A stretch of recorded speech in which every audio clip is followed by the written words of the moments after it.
सालार part 1 ceasefire एक निडर आदमी की कहानी है। साल 2017 है।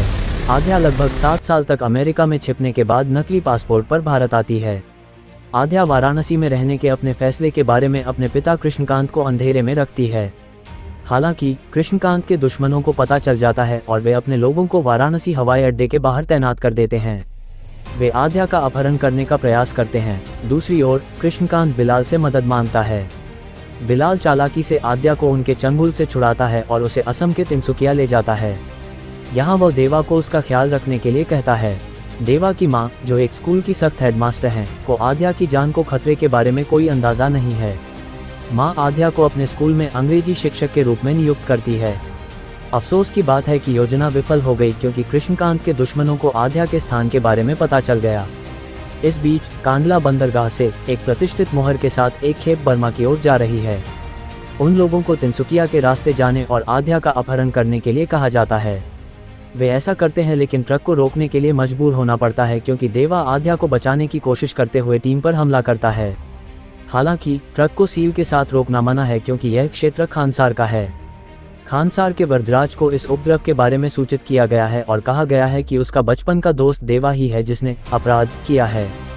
आगे क्या होता है इसके लिए पूरी फिल्म देखनी होगी। प्रशांत नील का निर्देशन अनुकरणीय है। उन्होंने फिल्म को दिलचस्प किरदारों और एक आकर्षक अराजक दुनिया से भर दिया है। चित्रण शानदार है और बड़े स्क्रीन अनुभव के लिए उपयुक्त है। उनकी खासियत यह है कि वे समानांतर सीक्वेंस के जरिए सीन्स में 4 चांद लगा देते हैं, जो मुख्य अनुक्रम की तरह ही तनाव से भरे होते हैं। जिस तरह से वो दोनों सीक्वेंस के बीच स्विच करते हैं और उनके बीच एक सामान्य कारक स्थापित करता है, उस पर विश्वास किया जा सकता है। वो चतुराई से देवा को शुरू में हमला नहीं करने देता ताकि जब वो ऐसा करे तो प्रभाव कई गुना अधिक हो। हाफ में भी ऐसा होता है जहां दर्शक उन्माद में डूब जाएंगे।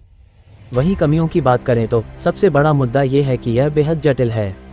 खानसार में बहुत सारे खिलाड़ियों के अलावा उनकी अपनी राजनीति भी है और उनमें से कई एक दूसरे से संबंधित हैं।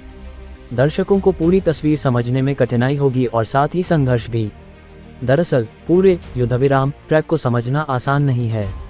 क्लाइमैक्स में ट्विस्ट का उद्देश्य दर्शकों को आश्चर्यचकित करना है और ऐसा नहीं होता है। साथ ही गति धीमी है और पीड़ा के दृश्य चलते रहते हैं। इस फॉर्मूले ने KGF 1 में अच्छा काम किया लेकिन यहाँ प्रभाव सीमित है। एक्टिंग की बात करें तो प्रभास बेहतर प्रदर्शन कर सकते थे लेकिन उनका प्रदर्शन आदिपुरुष, राधे श्याम साहो आदि में उनके काम से कहीं बेहतर है। वो एक्शन करने में सहज दिखते हैं और उनकी शानदार स्क्रीन उपस्थिति पर्याप्त है ताकि बड़े पैमाने पर दर्शक उसके पक्ष में हों। श्रुति हासन मुश्किल से नजर आती हैं और बिल्कुल ठीक हैं। पृथ्वीराज सुकुमारन की एंट्री देर से होती है लेकिन वो फिल्म में छा जाते हैं। ईश्वरी राव एक छाप छोड़ते हैं।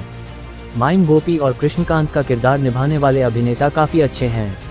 जगपति बाबू, श्रिया रेड्डी, रामचंद्र राजू और टीनू आनंद ने अच्छा प्रदर्शन किया है। जॉन विजय हेम्स, सेल्फी, विष्णु और भरवा का किरदार निभाने वाले कलाकार ठीक हैं।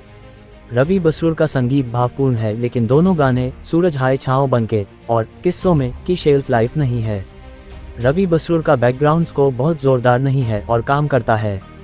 कुल मिलाकर सालार पार्ट 1 सीज़फायर में ऐसे उल्लेखनीय क्षण हैं जिन्हें जनता पसंद करेगी।